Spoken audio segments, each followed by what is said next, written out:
Am I the a-hole for not giving my cousin my emergency fund? I, 24 female, am a bit paranoid when it comes to money. I didn't grow up in poverty, but times are tough and the idea of living paycheck to paycheck makes me uncomfortable.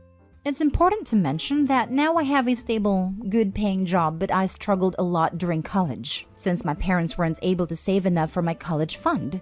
So I worked awful jobs and I was constantly exhausted during those years. I still ended up in some debt and I want to be free of it ASAP. It's also important to mention that I come from a pretty religious family. When I landed this job, I decided to start an emergency fund. I put aside a few $100s every month so in case anything happens, I get sick, lose my job, etc., I will not end up in more debt or even worse. The only people that know about it are my sister and I, who also plans to start her own emergency fund after she graduates and lands a good job. I 100% trust my sister, so I think my aunt or someone else overheard us talking about it. Now the issue is, my cousin's 22 male girlfriend, 22 female, is pregnant, and they decided to keep it even though they know damn well they can't afford it. None of them has a stable job, inheritance, or anything. A few days ago, he came to ask me to give him my emergency fund, since he is having an emergency. I was speechless. I asked him what he was talking about, even though I knew, but I couldn't believe someone can have this audacity. He told me he knew I have savings and he desperately needs them. He didn't even mention giving the money back. I told him those are my savings for when I am having an emergency, but he pulled the family helps family card. I still said no. While I understand they are in a difficult situation, I still think it's not fair that I am asked to pay for his mistakes. I told him they should think more about what they are going to do in the future and how they are going to support this child if none of them has a stable income. And even if I give them my savings, those money are enough for only a few months. For me, for a family of 3, even less. I did not mention termination, adoption, or anything, just that they are irresponsible for having a kid when none of them is financially stable. He eventually left me alone, but started to tell the rest of the family that I told him to get rid of the baby, which is not true at all. My parents and my sister are on my side, but the rest of the family started harassing us and calling me a godless witch. So am I the a-hole for keeping my savings? Now for the top comments. Not the a-hole. His lack of planning is not your emergency. This story is also a good example of how letting other people tell your story usually works against you.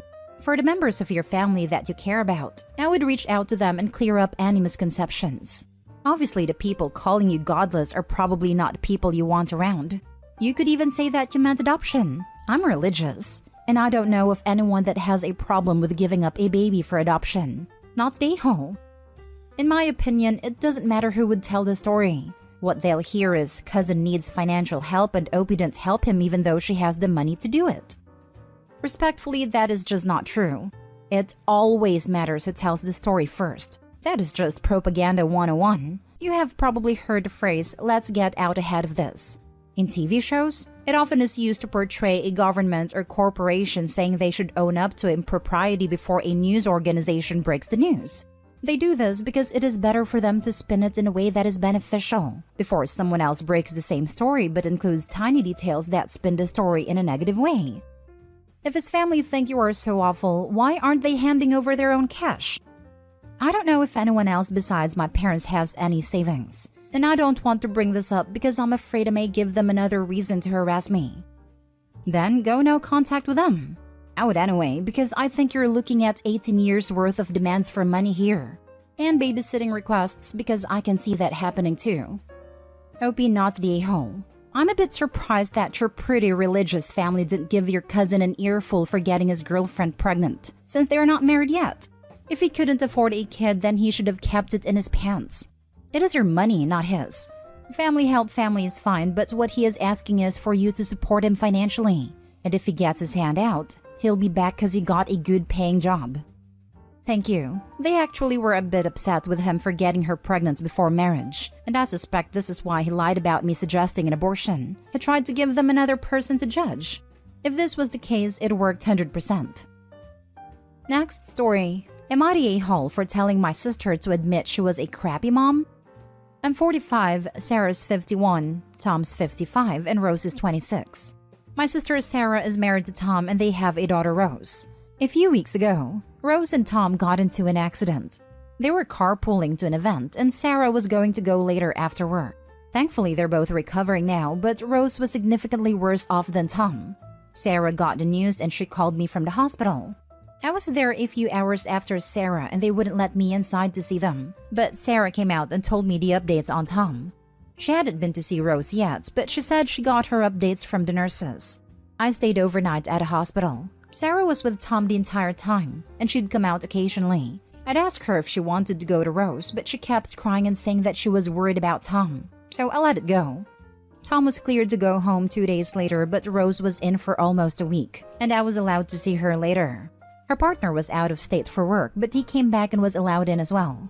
During all this, Sarah didn't physically go to see Rose once while Tom was still in, and only went after he went home. So 2 days later, Rose told me that she was hurt her mom didn't come to see her earlier. A couple of days ago, Sarah called me saying she went over to Rose's apartment, but she and her partner were acting very cold towards her, and she's also been ignoring Sarah's calls and texts.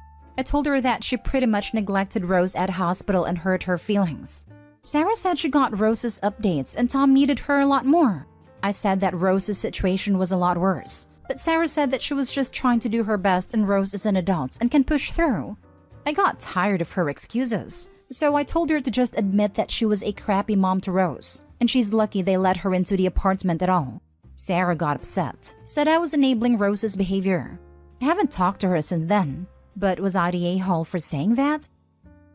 Not the a-hole. I cannot wrap my head around the fact that her daughter was in hospital for a whole week and she didn't visit her once. It makes me wonder what Rose's childhood was like. I edited the post a bit for clarity, but Sarah did go to see Rose after Tom went home, so 2 days later. The first couple of days were especially bad for Rose, and she said that she was upset Sarah didn't come to see her once then. Well, that's marginally better, but still, who has an injured child and ignores them for 2 days? If I were Tom, I'd be pissed my wife never visited our daughter for 2 days even though she was in the same hospital. Sarah's lucky daughter didn't go full no contact after revealing her true colors. Not the a-hole. Something's not right with your sister. Using your sister's logic, Tom is an adult and can push through for a few hours a day so she can go check in their daughter. Not the a-hole. Makes me wonder what kind of a person you need to be to do such a thing. And if Tom was conscious at a time, didn't he ask about their daughter at all? If it were my parents, my dad would insist on my mom staying with me or my sister.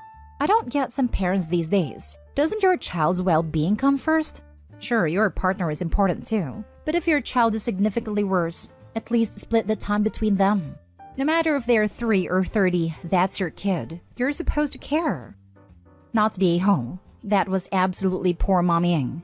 I can't imagine for a second that there wasn't an opportunity to see Rose as well as her husband, even if she was emotionally distraught at first. Rose likely feels this showed her mom's true feelings toward her. That's what I told her too, but she just kept saying that Tom needed more support and Rose isn't a child anymore, so she'll be fine. Next story is titled, Am I the a-hole for asking my children's grandparents to watch over them? I am the blessed mother of 2 kids young enough to need permanent supervising. Since the first one was born, I refused to be a stay-at-home mom because I can't give every breathing second of my life towards my children. I love my family very much, but every now and then I need some me time to kick back. I discussed it with my husband at the beginning of our family life, and we agreed to give each other the space we need among the family and couple life. So, I'm no stranger to going out having some fun time either by myself or with my friends while my kids are home with dad. My husband prefers to give up his alone time in our family's favor. Don't get me wrong, I'd always drop everything if there's a problem with my kids or him, but he likes to spend time with us even when he could be doing something different. I have nothing against it and support him whatever he decides. If he wants to stay in, he's welcome. If he wants to go out, I got him. One weekend, I had this fancy appointment I was really looking forward to. I've been speaking about it the whole week. Both the kids and husband knew perfectly well about it. Thursday night, my husband received an invitation from one of his coworkers. It was overlapping my appointment, but he said he'd like to go. I told him he totally should and that we'll speak to the kids' grandparents to watch them. Then he lost it. He complained, why do we have to ask someone to watch our kids as they should be our responsibility?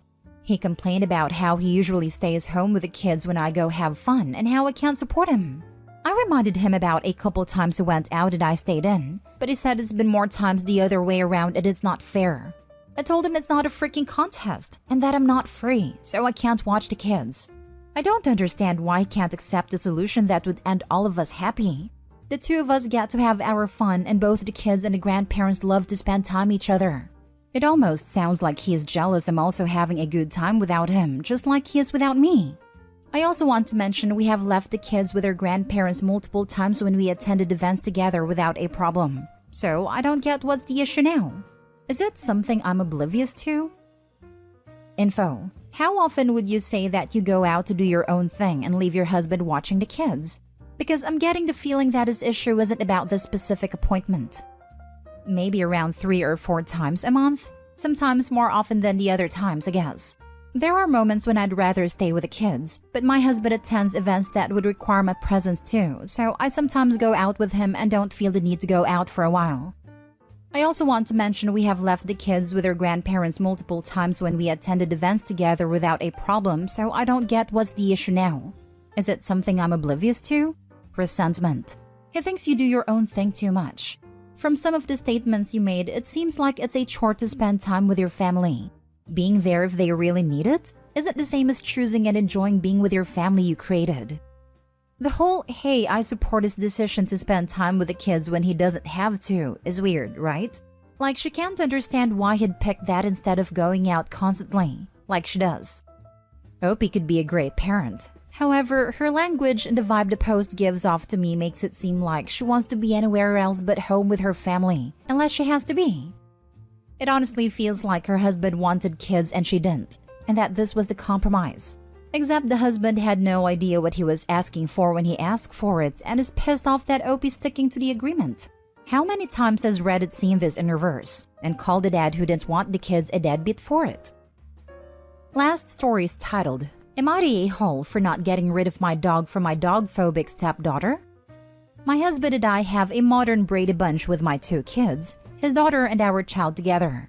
My 2 are early elementary school. Our child together is a year old and his daughter is 15. His daughter only comes around in the summer, and due to things, this is her first summer visit since her father and I got together in 2020. She's a very good kid, gets good grades. The only issue is that his daughter has a deep fear and disgust around one thing and one thing only: dogs. I was told that there was a general culture against dogs where she was raised. But that culture intensified when there was a tragedy a few years ago involving dogs and some neighborhood children. My husband's daughter saw the entire thing, and it stuck with her. I have a 6-year-old golden retriever who my kids and I love dearly. I was worried that it could be a problem, but my husband told me it wasn't a problem because it wasn't the same kind of dog, and she could be polite about it. It lasted about 4 hours. The day she landed, we came home from dinner and then suddenly hear screaming coming from upstairs. It sounded like an emergency, so we rushed in. And it was because a few dog hairs had gotten on her clothes from Augie walking around the room. She spent hours freaking out over it. She ran everything she got through the wash 3 full times, using an entire container of OxiClean in the process, and deep cleaned the entire room. We obviously did everything possible to prevent Augie from going near her room after that and always kept the door closed. But it only got worse from there. She refused to sit on the living room furniture because it was dirty, obsessively vacuumed anywhere he could have been until I hit a vacuum, and jumped back and screamed anytime that he could have gotten near her. It was very clear that something not good was going to happen if they continued living together. So we found an Airbnb down the street solely for her and split time there. It was incredibly expensive, but it worked for the summer and allowed for some normal visit time. We absolutely cannot afford to do that again for 3 more summers. My husband now wants to get rid of the dog because he thinks it's unfair to his daughter to be kicked out of her home anyway, even if we did have the money. But I will not get rid of Augie. He's part of the family. I love him, and the children that are all here more than her love and are bonded to him. It's not fair to them to get rid of him for a part-time child. We've been arguing about this for days now, and now his mom and his ex-wife are involved because of how this affects his daughter. They're all saying I don't love his daughter and I'm playing favorites. I don't think I am. Not the a-hole. Keep your sweet pup and insist on therapy for the kid. Living life scared of dogs is no way to live. Edited to add, this kid doesn't even live with you. She's just a visitor. You do more harm to the children who do live with you and are bonded to Augie if you rehomed him. Therapy is a new concept for both of her parents and their backgrounds. Her mom didn't think it was necessary because she also believes dogs are something dirty to be avoided at all costs. Her father did try, but her first therapist was so bad that it was counterproductive. It was less than a year after the incident. The therapist wanted to diagnose her with OCD before ever meeting her, which was already a bad sign, but it had to be cut short when the therapist brought his own dog as exposure therapy for the first session involving her. Both families still talk about it, but now the attitude about therapy is only negative. I wouldn't rule out what the therapist said because it sounds like she does have OCD with having to clean like that. That's a symptom of OCD, but exposure therapy shouldn't have been in her first session. Not the a-hole and her parents need to get her therapy ASAP. This is extreme behavior. She is not over the trauma of what happened. They've tried. It was so bad that it made things worse. That's great. They need to try it again. Otherwise, she won't be able to visit her dad ever again. Unless if you get rid of your dog, and never get another dog ever again.